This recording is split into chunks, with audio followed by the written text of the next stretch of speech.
Okay. Good evening, class.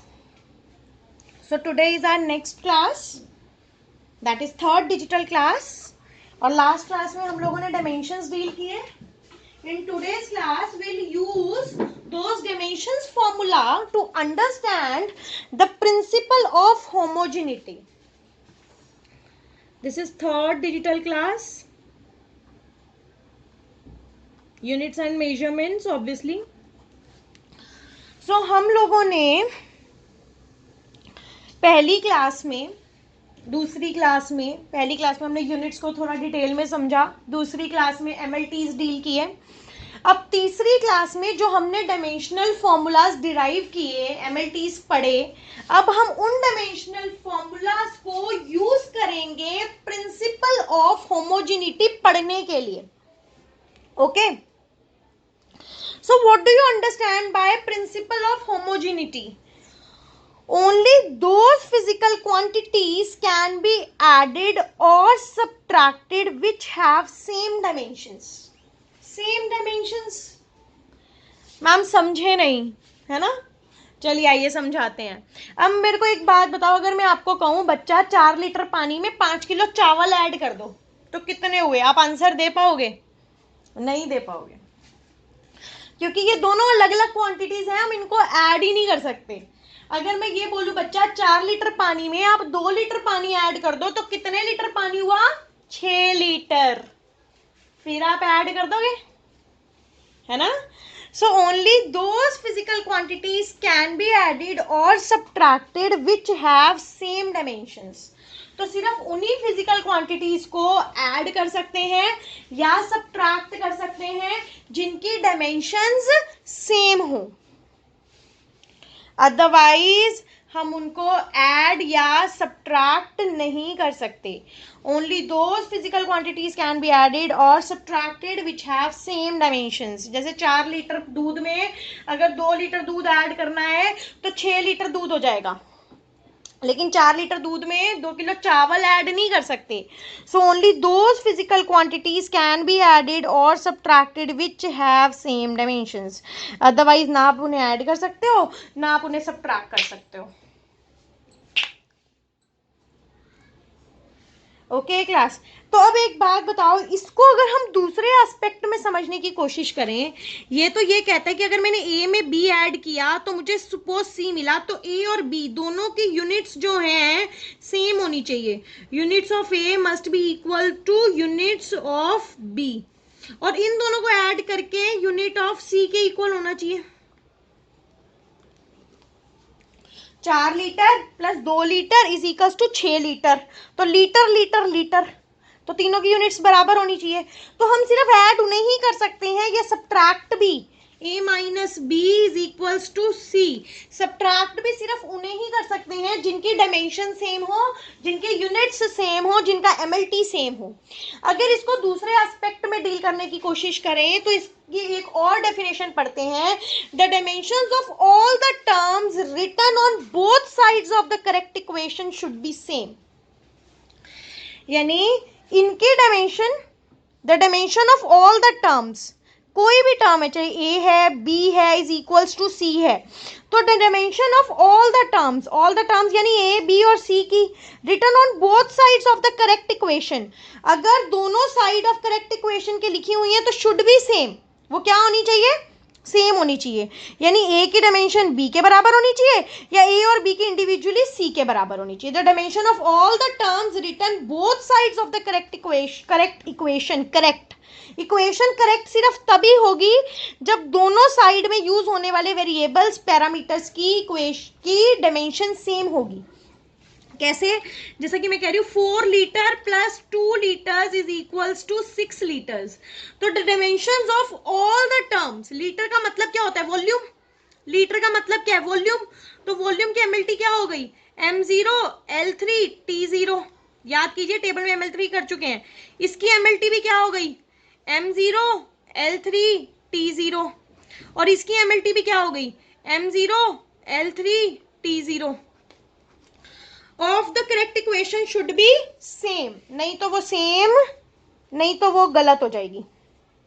The dimensions of all the terms written on both sides of the correct equation. अब ये equation ठीक है ना, तो इनके दोनों साइड्स पे लिखी गई हर टर्म की एमएलटी क्या होनी चाहिए, सेम होनी चाहिए। That is principle of homogeneity, that is principle of homogeneity. Now अब क्लास मेरे अकॉर्डिंग आपको प्रिंसिपल ऑफ होमोजेनिटी अगर देसी भाषा में बात करूं तो काफी हद तक प्रिंसिपल ऑफ होमोजेनिटी आपको समझ आ जाना चाहिए। प्रिंसिपल ऑफ होमोजेनिटी ये कहता है कि अगर मैं किसी इक्वेशन को लिख रही हूं तो किसी इक्वेशन में दोनों साइड, अगर वो इक्वेशन ठीक है, वो इक्वेशन करेक्ट है, तो उनकी दोनों साइड यूज होने वाली टर्म्स, उनकी दोनों साइड लिखे जाने वाली टर्म्स की यूनिट्स एमएलटी सेम होनी चाहिए, नहीं तो इक्वेशन गलत होगी। That is principle of homogeneity.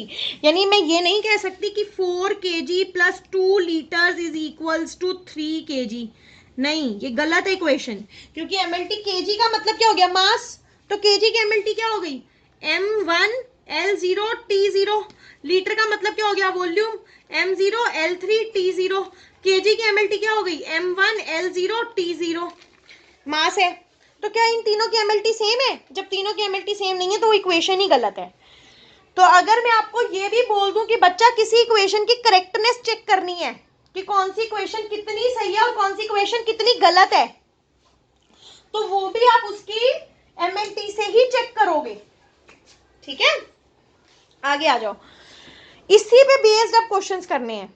Question 1 देखिए, v is equals to a plus B T. आपको क्वेश्चन ऐसे दिए होंगे, आपको एक इक्वेशन गिवन होगा क्लास, सपोज यहाँ पे इक्वेशन गिवन है आपको, v is equals to a plus B T. क्या इक्वेशन गिवन है, v is equals to a plus B T, जहां पे उसने बोला कि v variable here stands for velocity, t here stands for time, find the dimensions of a and b।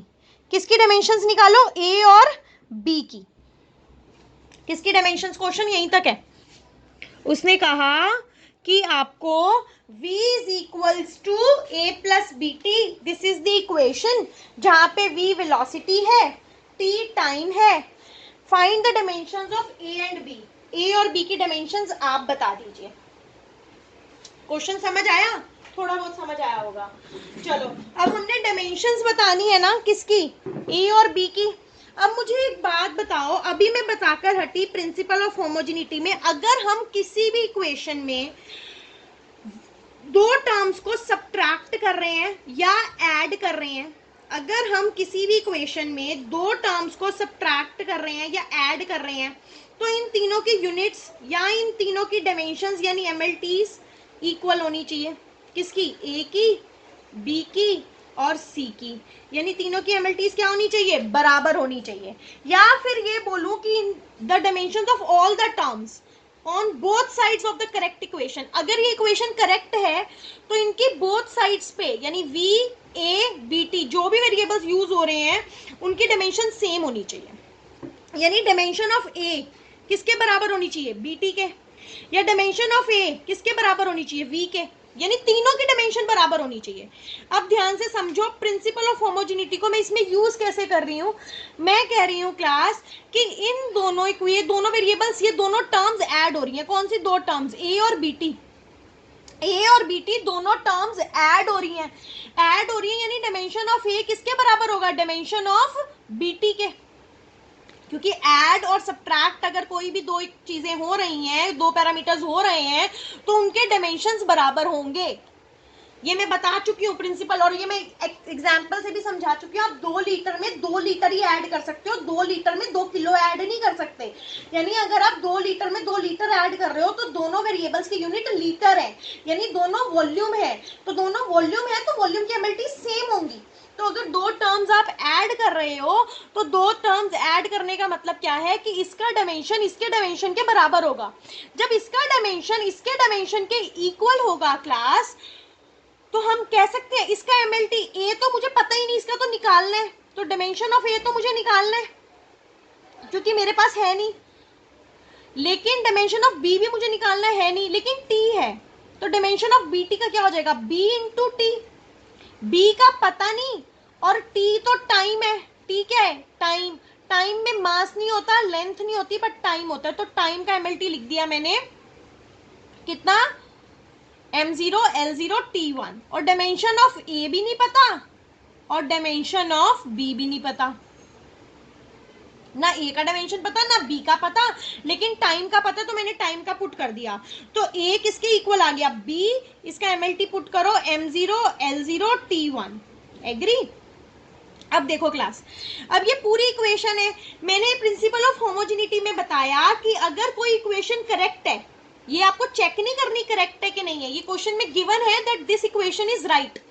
अगर कोई equation correct है तो the dimensions of all the terms, यानी इन तीनों के डायमेंशंस, ऑल द टर्म्स, इसमें तीन ही तो टर्म्स है, वी, ए और B T, the dimension of all the terms written on both sides of the correct equation should be same. तो dimension क्या होनी चाहिए, सेम। तो यानी डायमेंशन ऑफ वी, किसकी, वी की, किसके बराबर होनी चाहिए, डायमेंशन ऑफ ए, और ये किसके बराबर होनी चाहिए, डायमेंशन ऑफ बीटी। यानी dimension of B, dimension of A, dimension of BT, अगर ये क्वेश्चन ठीक है और गिवन है तो वो ठीक ही होगी, आप लेट करके चलोगे, क्योंकि question is not about that this equation is right और not, question is about find the dimensions of A and B. यानी dimensions of B is equal to dimension of A is equal to dimension of BT. ये कहां से आया, ये इस वाली definition से आया, प्रिंसिपल ऑफ होमोजेनिटी के। और अगर दो वेरिएबल्स ऐड हो रहे हैं या सब्ट्रैक्ट हो रहे हैं तो उनके डायमेंशंस बराबर होंगे। ये कहां से आया, ये वाली डेफिनेशन से आया। Any doubt class? तो तीनों की डायमेंशंस बराबर होंगी। अब वेलोसिटी की डायमेंशन क्या होती है, आप पिछली क्लास में पढ़ चुके हैं, नोट्स को अपने पास रखिए। वेलोसिटी की एमएलटी क्या होता है, M0 L1 T minus 1, M0 L1 T minus 1। Agree? तो चलो इसमें पुट करते हैं। डायमेंशन ऑफ v क्या हो जाएगा, M0 L1 T minus 1, M0 L1 T minus 1। ए की डायमेंशन तो हमें पता ही नहीं, निकालनी है, फाइंड द डायमेंशन ऑफ ए। तो डायमेंशन ऑफ ए तो मेरे पास आ गई, डायमेंशन ऑफ ए तो मेरे पास आ गई। क्या आ गई ए की dimension, M0 L1 T minus 1। तो ए की डायमेंशन क्या हो गई क्लास इस इक्वेशन से, M0 L1 T minus 1। Any doubt? पक्का? अब ये तीनों के बराबर है, यानी एक बार तो मैंने इसकी कर दी और एक बार इसकी।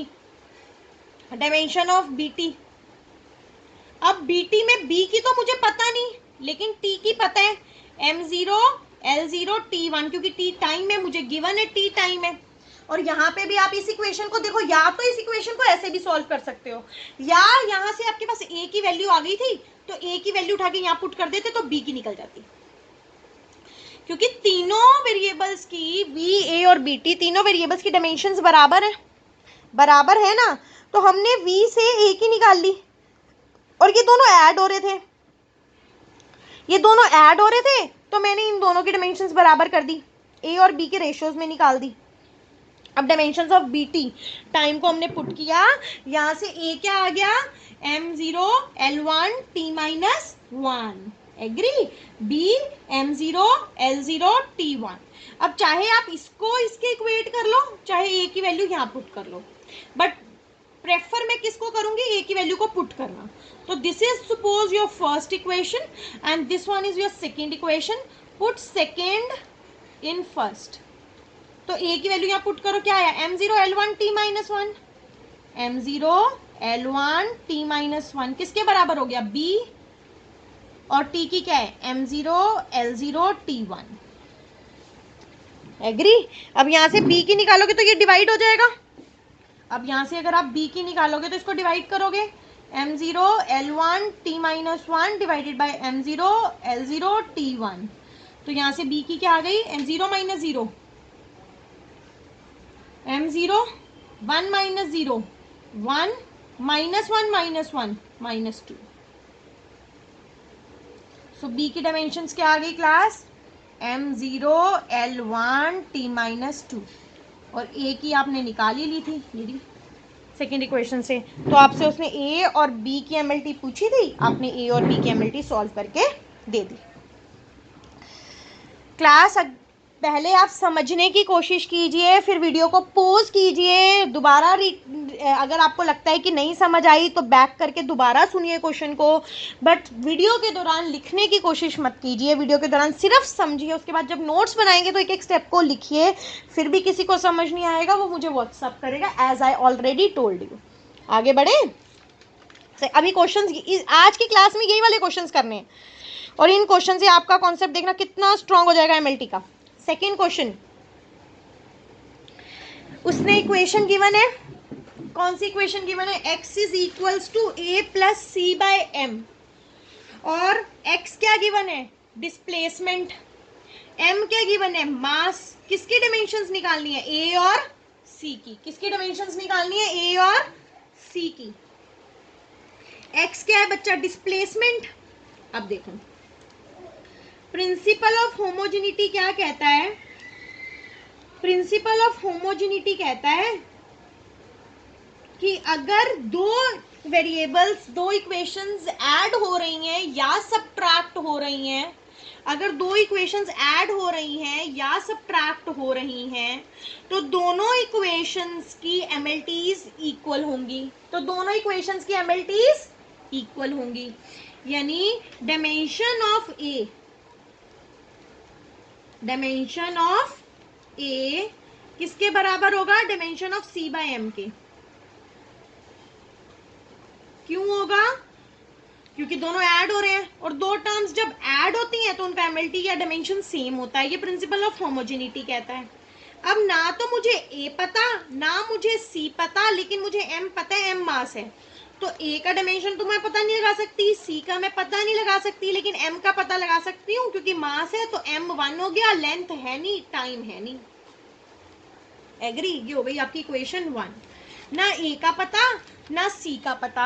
अब ए अकेला वेरिएबल है, ए अकेला वेरिएबल है, लेकिन सी के साथ मास है। अब मैं दोबारा प्रिंसिपल ऑफ होमोजेनिटी लगाऊंगी, लेकिन प्रिंसिपल ऑफ होमोजेनिटी की सेकंड डेफिनेशन, कि अगर कोई इक्वेशन ठीक है तो उसके तीनों, अगर कोई इक्वेशन ठीक है तो उसके तीनों, या उसके मतलब दोनों साइड यूज होने वाले कोई भी वेरिएबल्स, जैसे इसमें 3 वेरिएबल्स हैं तो तीनों का डायमेंशन इक्वल होगा। इसलिए मैं 3 बोल रही हूँ, क्योंकि इस ऐसा जरूरी नहीं है, आगे इक्वेशंस आएंगी जिसमें आप 3 से ज्यादा वेरिएबल्स भी करेंगे। तो अगर कोई इक्वेशन ठीक है तो उसके दोनों साइड यूज होने वाले सारे वेरिएबल्स का एमएलटी क्या होगा, इक्वल। एमएलटी क्या होगा, इक्वल, यानी dimension of A C by M के बराबर होगा, क्योंकि ऐड हो रहे हैं। अब इन तीनों के डायमेंशंस बराबर होंगे। डायमेंशन ऑफ किसका, एक्स का, किसके इक्वल होगा, डायमेंशंस ऑफ ए के, और किसके इक्वल होगा, dimension of C by M. जैसे आपने पिछले क्वेश्चन में किया, तीनों का डायमेंशन बराबर कर दिया था ना, v का, a का, b बाई टी का। लेकिन मैंने आपको बताया इजीएस्ट मेथड क्या होता है, इन दोनों को इक्वेट, दो को इक्वेट करना। अब x क्या है आपका, डिस्प्लेसमेंट। डिस्प्लेसमेंट में मास होता नहीं, लेंथ एक बार है, टाइम होता नहीं, यानी m0 l1 t0, m0 l1 t0। और डायमेंशन ऑफ a, तो डायमेंशन ऑफ a किसके बराबर आ जाएगा, m0 l1 t0। Dimension of c by m तो है ही नहीं।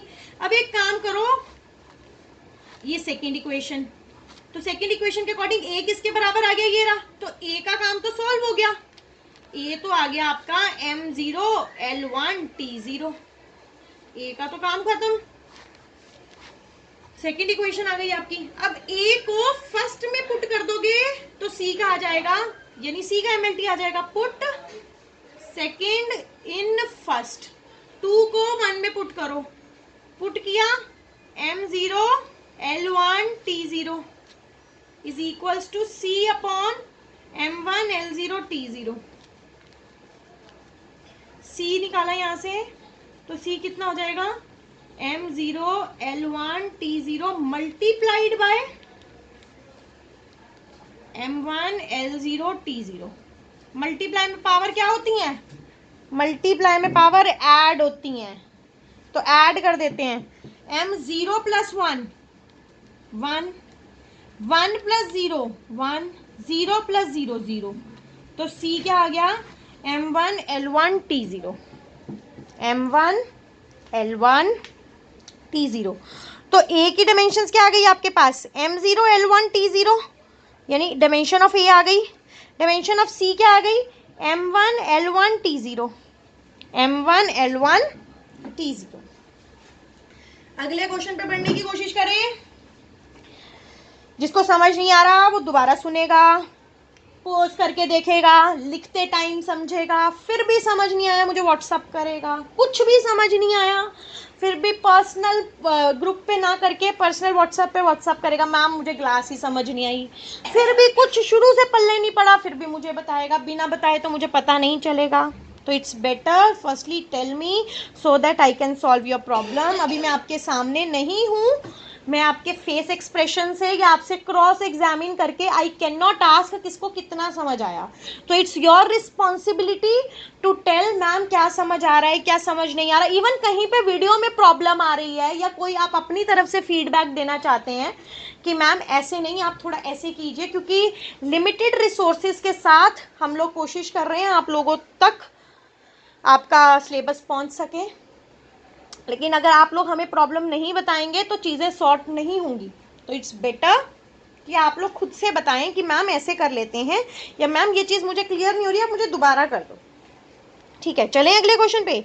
Next question class, same question same approach but more practice makes man perfect. तो प्रैक्टिस तो करनी पड़ेगी। अगला question, mu is equals to A plus B lambda square. Mu है refractive index, lambda है वेवलेंथ। डायमेंशंस निकालनी है ए और बी की। किसकी डायमेंशंस निकालनी है, ए और बी की। ठीक है क्लास, ए और बी की डायमेंशंस निकालनी है। चलो भाई निकालते हैं फिर।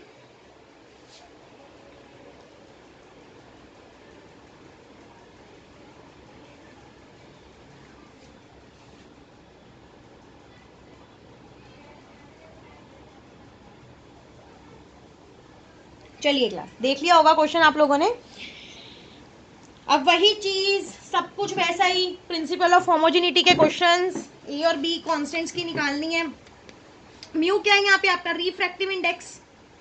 ये दोनों लैम्डा क्या है, वेवलेंथ। ये दोनों ऐड हो रहे हैं, ए और B by lambda square add हो रहे हैं, तो यानी प्रिंसिपल ऑफ होमोजेनिटी लगाओ।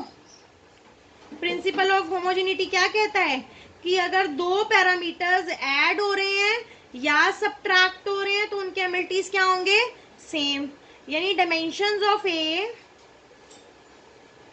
किसके बराबर होगा, dimensions of B by lambda square के। Dimensions of B by lambda square, यानी ए का dimension B by lambda square के बराबर होगा। एग्री। ए भी कांस्टेंट है, बी भी कांस्टेंट है, लैम्डा वेवलेंथ है। लैम्डा क्या है class, lambda is your wavelength. अच्छा, अब ए का पता नहीं, बी का पता नहीं, लेकिन वेवलेंथ, वेवलेंथ का मैं एक छोटा सा तुम्हें एक्सप्लेन कर देती हूँ, बट वैसे तुम्हें पता है कि कोई भी वेव एक क्रेस्ट और ट्रॉ की फॉर्म में चलती है, तो एक क्रेस्ट और एक ट्रॉ के दौरान उसने अपने एक्सिस पे कितना डिस्टेंस ट्रैवल किया एक कंप्लीट साइकिल में, उसे वेवलेंथ बोलते हैं, लैम्डा। 9th क्लास में साउंड चैप्टर में थोड़ा डिटेल में वेवलेंथ पढ़ी थी आपने, लेकिन चलिए मैं एक्सप्लेन करती हूँ। कोई भी वेव, साउंड नहीं, दुनिया की कोई भी वेव, चाहे ट्रांसवर्स हो चाहे लॉन्गिट्यूडनल हो, वो एक क्रेस्ट और एक ट्रॉ की फॉर्म में चलती है। जब कोई वेव क्रेस्ट और ट्रॉ की फॉर्म में चलती है तो वो एक क्रेस्ट और एक ट्रॉ यानी एक साइकिल कंप्लीट करने के दौरान अपने एक्सिस पे जितना डिस्टेंस ट्रैवल करती है, ये वाला डिस्टेंस, वो क्या कहलाता है, लैम्डा। तो जब लैम्डा एक तरीके से डिस्टेंस ही है तो बच्चा डिस्टेंस का एमएलटी क्या होगा, m0 l1 t0, क्योंकि डिस्टेंस में ना मास होता है ना टाइम, तो डिस्टेंस का एमएलटी पुट करो m0 l1 t0 का स्क्वायर, क्योंकि यहाँ पे स्क्वायर है, you will consider the square. अभी तक आपने जो भी दो क्वेश्चंस करे वहां स्क्वायर पावर कुछ नहीं आई, तो you have to consider square here because square is given lambda square. So A का पता नहीं, बी एज इट इज, 0 का स्क्वायर 0 होगा, 1 का स्क्वायर यानी l की पावर 2 हो जाएगी, और t 0 इंटू 2 0। तो ये आ गई आपकी इक्वेशन 1। अब दोबारा प्रिंसिपल ऑफ होमोजेनिटी लगाते हैं।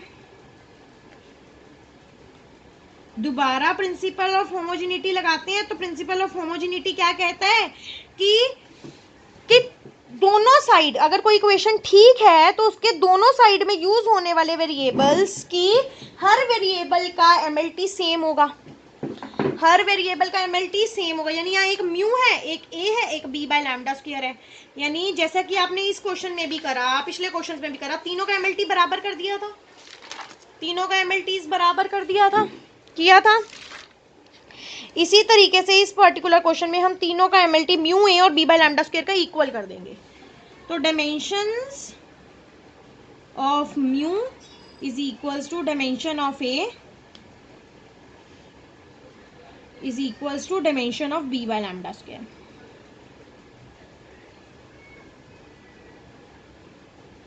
इक्वल कर दिया। अब आ जाओ, म्यू क्या है? Refractive index.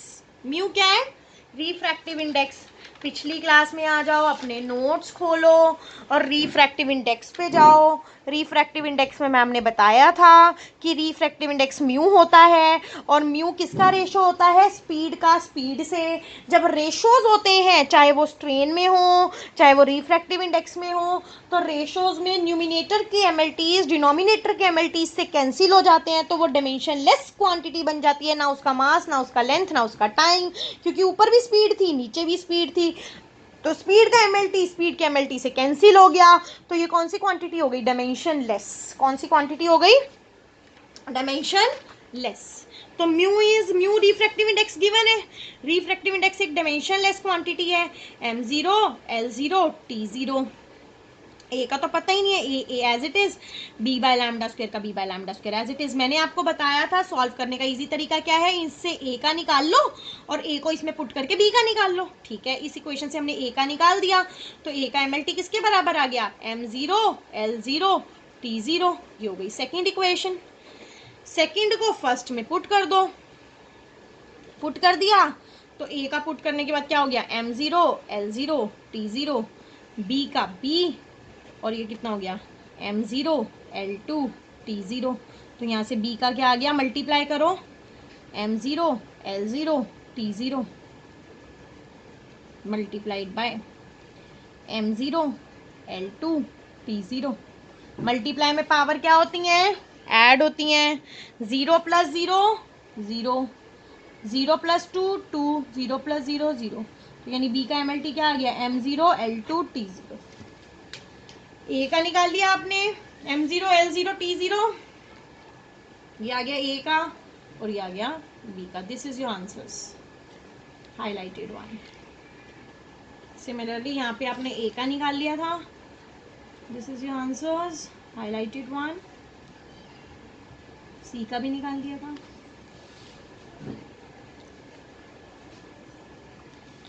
हाँ जी, क्लियर हुआ? अभी भी नहीं पल्ले पड़ा? बढ़े आगे? चलिए बढ़ते हैं फिर, समझ तो आ ही गया होगा। Next question.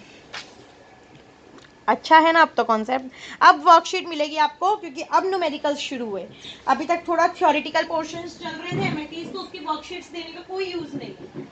अब इसके बाद, इस वीडियो के बाद आपको वर्कशीट मिलेगी और वर्कशीट आप लोग सबमिट करेंगे। ठीक है, in your next question, find dimensions of A B C and D. किसके डायमेंशंस बताओ? A B C and D if the distance covered by a particle in time t is given by, ये रहा, उसने कहा ए B सी और D, इनके क्या बता दो? डायमेंशंस बता दो।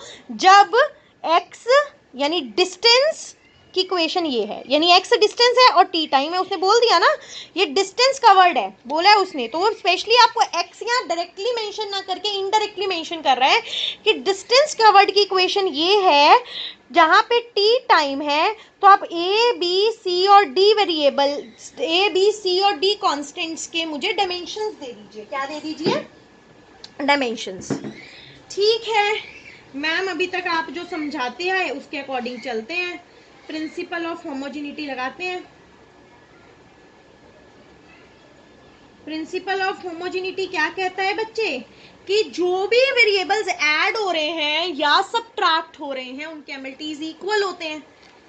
यानी उनके डायमेंशंस बराबर होते हैं। तो यानी डायमेंशंस ऑफ ए किसके बराबर होगा, डायमेंशन ऑफ बी टी के, क्योंकि ऐड हो रहा है, मैं स्मॉल में लिख रही हूँ dim dimension, dimension of B T के। अब सी टी स्क्वायर क्योंकि फिर ऐड हो रहा है, तो ये किसके इक्वल होगा, dimensions of C T square के। फिर ये किसके इक्वल है, डी टी क्यूब के, तो किसके इक्वल होगा, dimensions of D T cube. Any doubt, पक्का, बढ़े आगे। Dimension of X, sorry dimension of A is equals to B T is equals to C T square is equals to D T cube. इन सबके dimensions equal होंगे, क्यों, क्योंकि principal of homogeneity कहता है अगर कोई भी वेरिएबल्स कोई सी भी इक्वेशन में ऐड हो रहे हैं या सब्ट्रैक्ट हो रहे हैं तो उनके डायमेंशंस बराबर होते हैं। ठीक है, अब ए का तो पता नहीं, ए बी का पता नहीं, बी एज इट इज, लेकिन टाइम का तो पता है ना, टाइम टी, तो मास होता नहीं, लेंथ होता नहीं, T1। सी का पता नहीं, टाइम स्क्वायर का तो पता है, m0 L0 T2। डी का तो पता नहीं, टाइम क्यूब का पता है, m0 L0 T3। ये हो गई आपकी इक्वेशन 1। अब इक्वेशन 2 जैसे कि हर क्वेश्चन में करते आ रहे हैं, इसमें वेरिएबल ज्यादा है तो तरीका नहीं बदल जाएगा, मेथड वही रहेगा। Again we are applying the principle of homogeneity here. तो principle of homogeneity is saying कि अगर कोई इक्वेशन करेक्ट है तो उसके दोनों साइड्स वाले हर वेरिएबल का एमएलटी इक्वल होगा, यानी x का इसके इक्वल, इसका इसके, इसका इसके, इसका इसके, यानी सबका बराबर होगा। तो दोबारा लगाया, तो dimension of x, both sides x, इस साइड x है और इस साइड ये चारों हैं, तो dimensions of a is equals to dimension of bt is equals to dimension of ct square is equals to dimensions of dt cube। तो यानी अगर हम इनको यूज कर रहे हैं तो तीनों के बराबर होंगे, इसी तरीके से ये सबके इक्वल होंगे।